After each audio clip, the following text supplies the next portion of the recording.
Il y a 3 ans, je suis tombé sur ce rendu d'une Bucanca du futur et nous avons décidé de construire un tel prototype. Au final, beaucoup de choses ont été réalisées. Aujourd'hui, nous avons déjà une vraie voiture électrique, assemblée dans un garage qui se pilote avec un joystick, même à distance. Dans l'épisode précédent, nous avons réalisé la partie la plus difficile du vitrage et collé le pare-brise. Dans cet épisode, nous allons finir l'extérieur et tester la voiture en profondeur.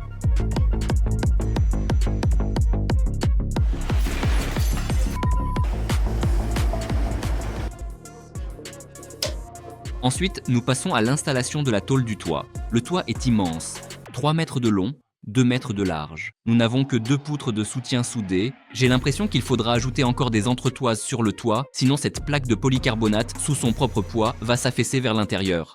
Nous avons donc décidé de poser la plaque sur le toit pour voir à quel point elle s'affaisse, puis seulement ensuite prendre une décision concernant des cloisons supplémentaires que nous préférerions ne pas ajouter. Finalement, nous avons découpé la plaque à la bonne taille, ajouté le minimum nécessaire avec 2 supports supplémentaires, puis sommes passés à l'étape suivante.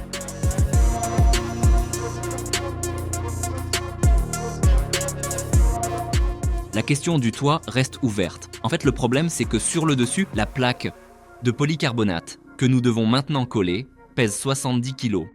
Ici, nous n'avons pas soudé de renfort exprès, car selon le plan, il y aura un grand toit panoramique pour la vue. La nuit, on pourra voir le ciel étoilé, disons-le comme ça, la plaque fléchie à cet endroit. On avait supposé qu'on pourrait soutenir le polycarbonate avec un balai à cet endroit, lui donner une certaine courbure, et qu'il tiendrait ce rayon parce qu'il serait bombé ici. Mais là, on vient d'essayer, on a simplement fixé la plaque avec des vis tout autour. Ça ne tient pas, le poids est trop important et ici, ça s'effondre tout simplement. En fait, cette bosse, cette flaque se déplace, ça ne marche pas. Je pense qu'au soleil, elle va sûrement s'effondrer et il y aura un énorme lac. Même si on ne voulait pas souder de renfort ici, on va devoir le faire. On a décidé de ne pas le souder en travers, mais dans le sens de la longueur. Je vais expliquer un peu ici. André vient de parler du prochain, du 3e renfort, qu'il faudra tout de même ajouter pour obtenir une structure fiable. Ici, c'est simple, un petit profilet carré qui sera ensuite recouvert d'un habillage décoratif. Après cela, nous marquons le polycarbonate et, sans le retirer, nous appliquons de suite le primaire et le mastic. Ensuite, nous le fixons au cadre métallique. À l'étape suivante, selon exactement le même schéma, nous réalisons la 2e petite partie du toit. Mais compte tenu de sa taille, il est beaucoup plus simple de le faire sur la table, puis de l'installer sur le toit. C'est d'ailleurs ce que vous voyez à l'écran.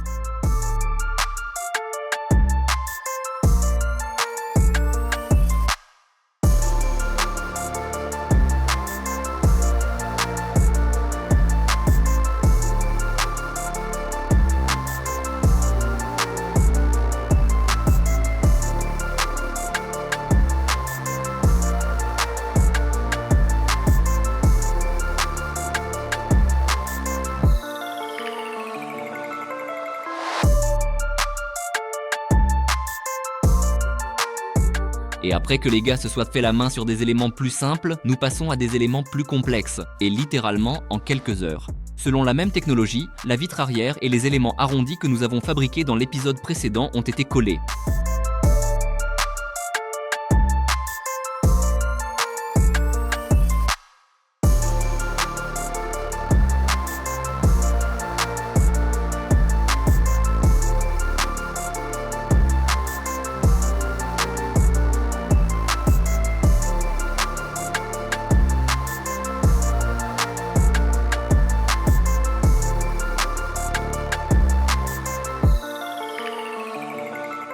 La partie arrière de la voiture est assemblée de la même manière que l'avant. Autrement dit, une fois que l'on a de l'expérience, tout devient beaucoup plus simple et facile. Mais les gars ont eu l'idée d'utiliser un système de nivellement de carrelage pour aligner les plaques entre elles.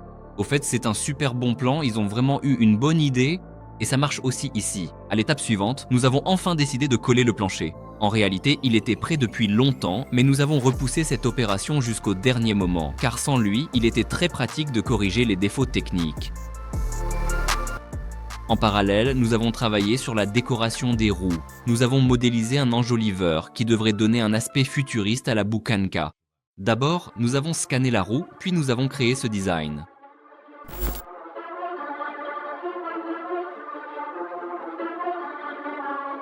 Ensuite, nous l'avons imprimé sur une imprimante 3D et maintenant il ne reste plus qu'à assembler, ajuster et peindre.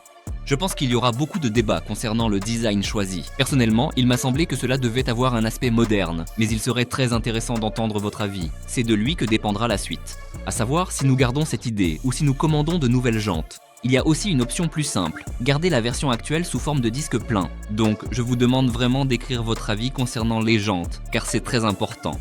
Et la décision finale dépendra sincèrement de vos précieux commentaires.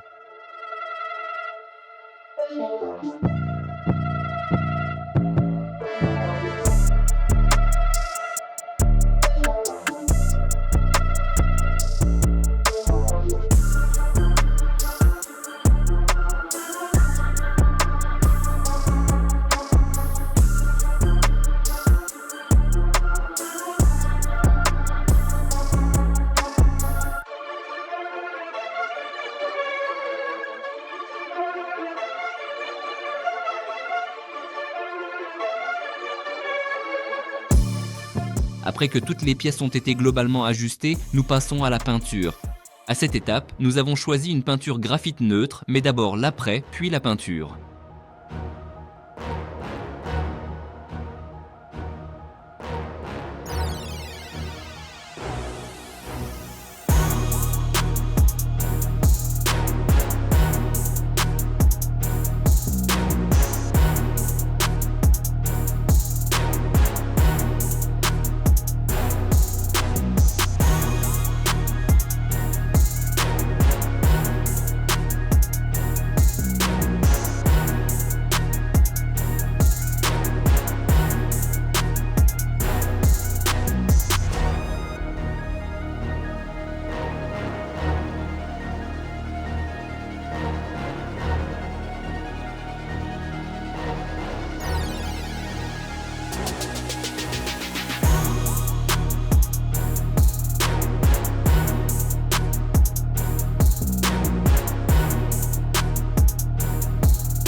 Le lendemain, lorsque nos enjoliveurs ont bien séché, nous procédons à un assemblage préliminaire.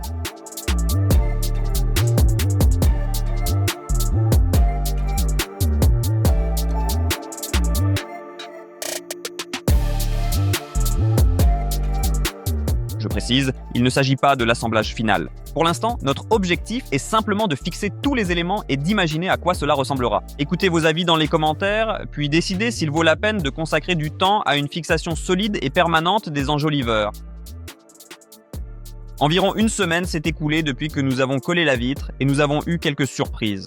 Littéralement 3 jours plus tard, alors que nous pensions déjà que la colle avait polymérisé et séché, nous avons retiré les serre-joints. Et aux endroits où la vitre était fortement sous tension, c'est-à-dire ici où nous soutenions ce coin et écartions un peu le plastique, la colle s'est décollée du verre, arrachée avec le primaire. En réalité, avant de coller la vitre, nous avons essayé plusieurs options. Nous avons pris des morceaux de plastique, collés avec ou sans primaire. Avec le primaire, c'était mieux, donc nous avons aussi collé avec du primaire. Maintenant, il est temps de dévisser ces vis autoforeuses. Je vous avais promis de les enlever. Nous allons maintenant les dévisser et voir si, à certains endroits, ça ne se décolle pas encore. Je rappelle que la fabrication de cette grande vitre complexe, nous l'avons réalisée dans l'épisode précédent. Et sa principale différence par rapport aux autres vitres, c'est qu'elle est faite en plexiglas, alors que toute la carrosserie restante est recouverte d'un polycarbonate plus résistant. Eh bien, la deuxième surprise, c'est que 2 fissures sont apparues sur notre vitre. Le jour où nous avons collé la vitre, c'est-à-dire quand nous l'avons fixée avec des vis, elles n'y étaient pas, c'est certain. Elles sont apparues environ le lendemain, ce qui est surprenant. Voici la fissure en bas. Évidemment, elle est partie de l'endroit où la vis a été fixée, mais en haut, disons, elle est apparue à un endroit inattendu. Elle est simplement partie directement du bord, c'est-à-dire là où la vitre a été découpée en haut et la fissure s'est propagée depuis le bord. Nous les avons percés avec une perceuse, c'est-à-dire comme on perce les fissures dans les vitres automobiles classiques, donc dans le plastique. Nous avons également percé cette fissure pour qu'elle ne s'étende pas davantage. Maintenant, on peut commencer à découper le verre sur place. Je rappelle que nous avons volontairement laissé une telle marge, ce bord. Nous ne l'avons pas découpé, car la vis autoperceuse aurait été très proche du bord et le risque de fissure aurait été élevé. Et maintenant, avec une main froide et ferme, après avoir pris un médicament calmant, nous scions ce bord en espérant que tout se passera bien pour nous.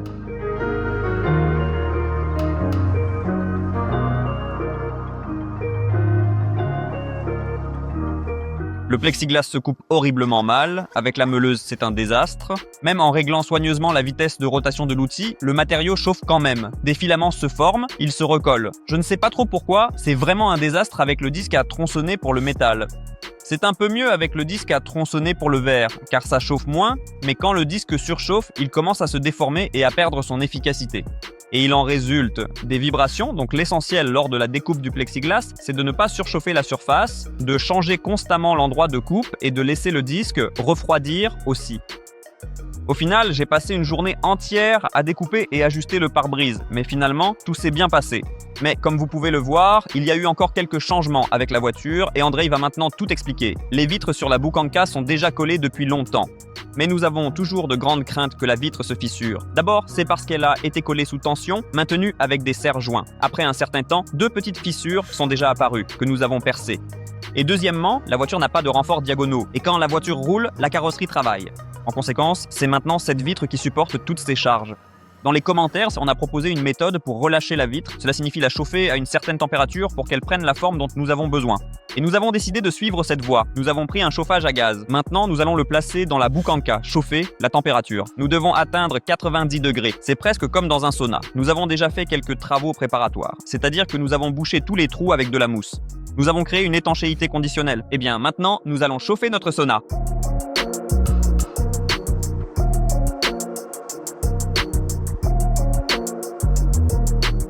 Nous avons placé le chauffage dans la Boukanka.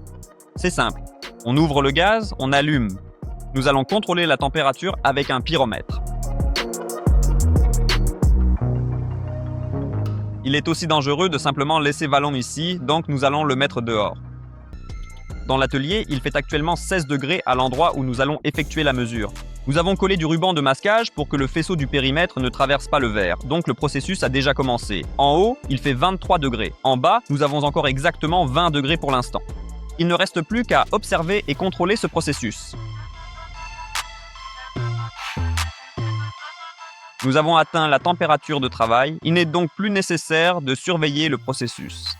Nous éteignons le chauffage, ce qui nous laisse le temps de prendre un thé avec du miel.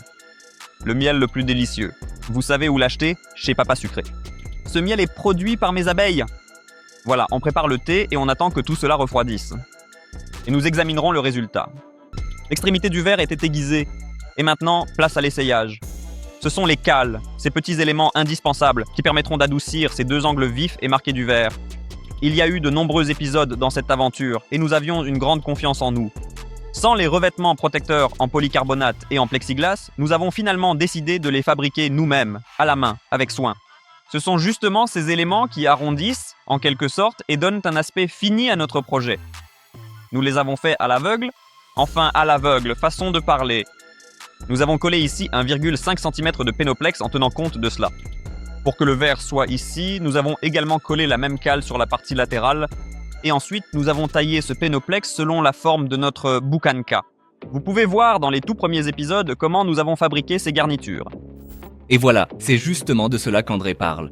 C'est un extrait d'un épisode très ancien, lorsque nous faisions un prototype.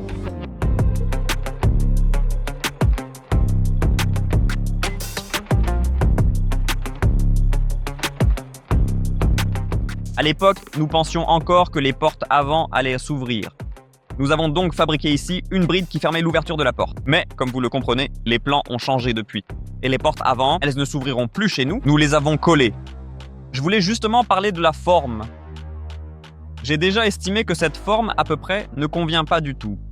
Par exemple, le coin supérieur est bien ajusté, tout va bien. Mais ici, en effet, la dimension est déjà depuis un certain temps partie de travers. Je ne sais pas pourquoi c'est comme ça. Il nous manque quelque chose.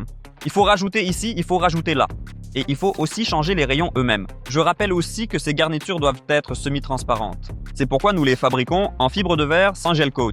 Derrière sur cible, il y aura un ruban LED ou quelque chose du genre. Des éléments lumineux qui indiqueront ici les clignotants. Je ne sais pas, peut-être des feux de position. Quelle est l'idée ici ? Il faut comprendre que la Bukhanka du futur, c'est bien sûr un prototype qui ne roulera jamais sur les routes ouvertes au public. Et ici, nous avons décidé de bien expérimenter. Ces garnitures sont aussi une aventure et une expérimentation. Étant donné que nous fabriquons une voiture du futur, nous essayons également d'appliquer des solutions non conventionnelles. Au final, derrière ces garnitures se trouveront des LED qui, selon la situation, activeront la fonction de clignotant, de feu stop ou de feu de position. Et pour que cela fonctionne parfaitement, ces panneaux doivent être aussi transparents à la lumière que possible. Mais elles doivent aussi avoir une apparence décente.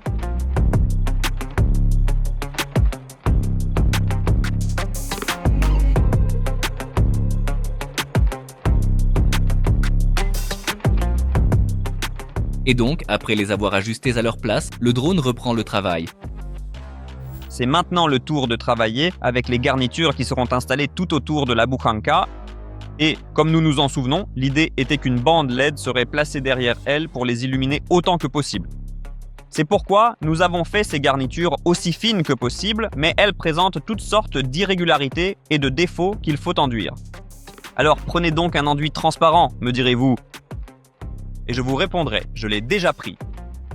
Il s'agit d'un mastic polyester qui, dans le pot, a cet aspect, mais une fois appliqué et avec l'ajout du durcisseur, il devient transparent. Mais ensuite, il nous faudra un après égalisant, qui doit lui aussi être transparent. Et nous en avons également un. En réalité, il s'agit d'un vernis après époxy. L'enduit a une consistance gélatineuse assez sympa, et il y a le durcisseur. C'est exactement le même que celui utilisé pour la résine polyester. Là aussi 2%, si c'est pour 100 grammes, alors 2 grammes. Ou bien en poids, bref 2%, et on mélange soigneusement. L'enduit change déjà de couleur lors de la polymérisation. Sa teinte rosée disparaît et elle devient légèrement jaunâtre. Et on enduit notre pièce comme d'habitude avec l'enduit. Je passe sur toute la surface pour remplir les pores.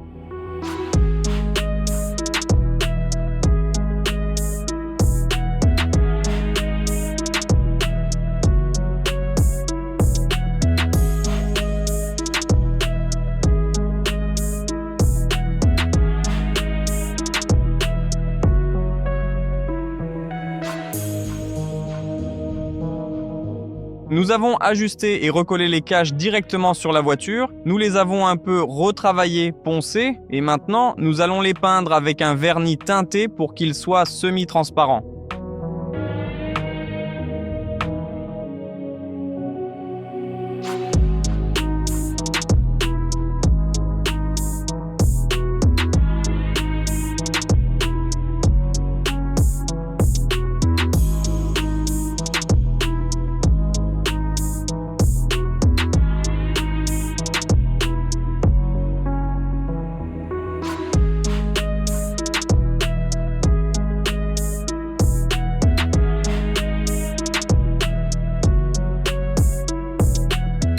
Nos petites pièces ont séché.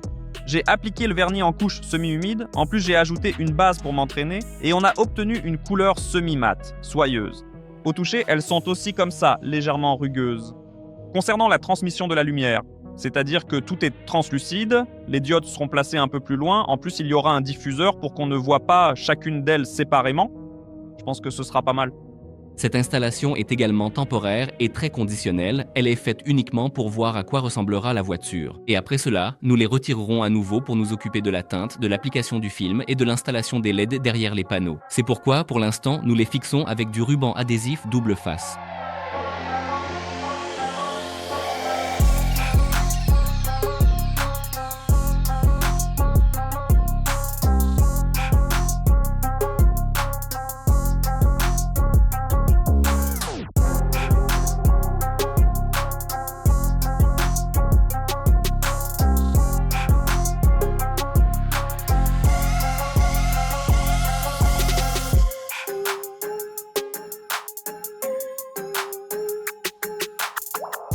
Et voici l'heure tant attendue. Nous avons décidé de retirer le film de protection et de faire la première sortie d'essai après l'assemblage.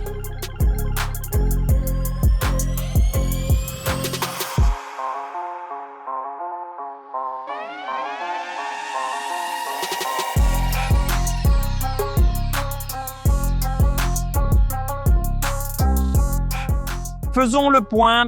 Nous nous préparons pour la première sortie d'essai. Je rappelle qu'à l'extérieur, la voiture est pratiquement prête. Elle est entièrement recouverte de plaques de polycarbonate et de plexiglas, notamment sur le toit, les côtés et principalement les pare-chocs. Qu'est-ce qui nous inquiète et pourquoi, en fait, faisons-nous cette sortie d'essai? Je rappelle que nous avons 3 fissures sur le pare-brise. L'une d'elles est en plein milieu et menace de briser la vitre en 2.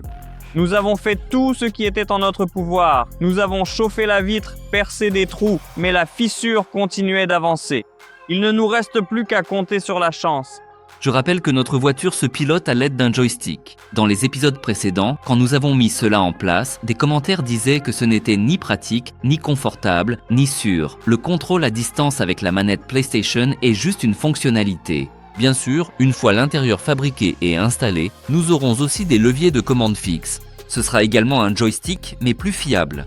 Et maintenant, c'est notre première sortie pour tester la fiabilité et soumettre la voiture à un maximum de charge et de secousses pour identifier tous les points faibles, nœuds, composants. Comme vous voyez, pas d'attente.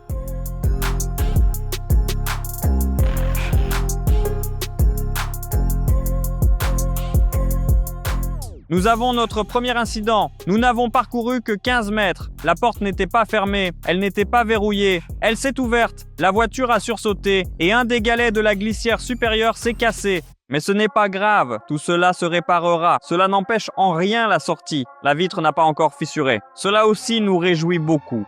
Donc nous continuons nos essais. Mais à ce stade, le concept et l'apparence générale sont déjà à peu près clairs. Bien sûr, nous devrons renoncer à l'ancien fauteuil de grand-mère au profit d'un intérieur moderne et futuriste. La voiture sera également recouverte d'un film teinté, légèrement miroir, à peu près comme sur le rendu.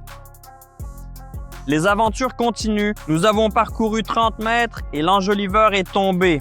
C'est compréhensible, il n'était pas bien fixé avec des colliers en plastique comme d'habitude. C'est clair, nous allons améliorer le mécanisme de fixation.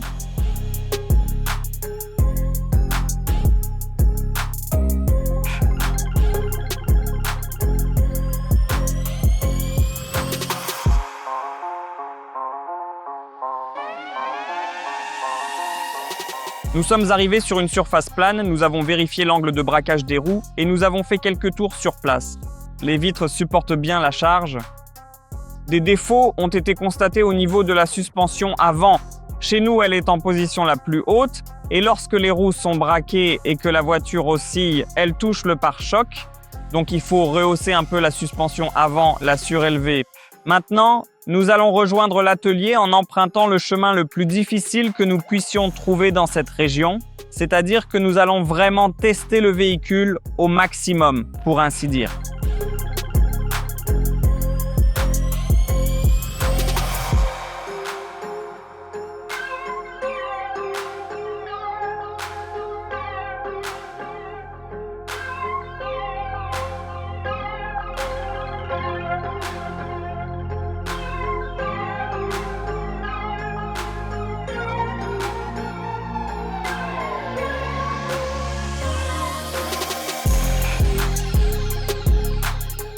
Dans l'ensemble, nous sommes satisfaits du résultat. Il est possible que, sous certains angles, la voiture paraisse étrange, mais il faut comprendre que ce n'est pas la version finale. Une fois l'extérieur fini, le résultat final devrait correspondre à ce qui était prévu. Ensuite, il faudra bien secouer la voiture pour finalement comprendre et identifier ses points faibles. Et nous la testerons aussi en tout terrain. Nous allons essayer d'appuyer à fond sur l'accélérateur.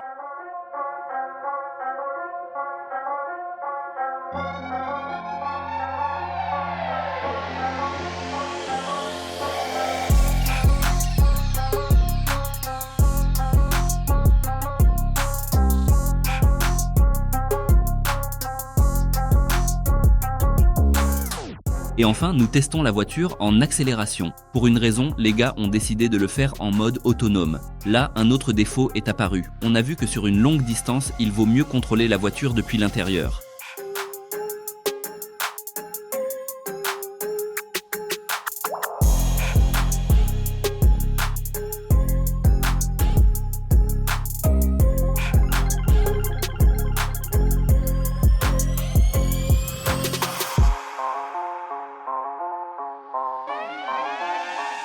Au cours des essais, nous avons découvert qu'une des portes ouvrantes s'était détachée.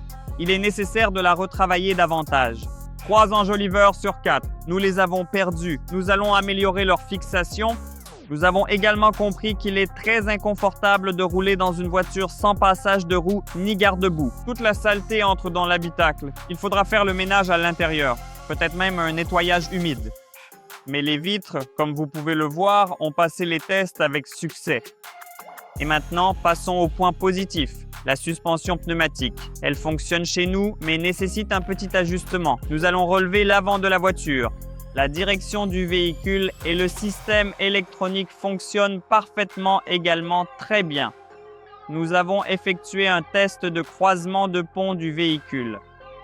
Toutes les vitres ont supporté la charge, rien n'a fissuré comme vous pouvez le voir. La fissure est restée en place, rien ne s'est décollé. Nous avons aussi pris un risque et fabriqué une voiture. Accélération maximale sur une courte portion de route. La voiture a failli renverser une branche qui gisait au sol. Eh bien, il y avait du bois de chauffage ordinaire qui traînait là. Le verre a subi un léger impact tangentiel. Il n'a pas éclaté non plus. Il ne reste plus qu'à soigneusement laver la voiture, puis l'emmener tranquillement à l'atelier pour la révision et enfin à finaliser tous les petits détails, point par point, sans rien oublier. Et Merci d'avoir regardé Que H soit avec vous.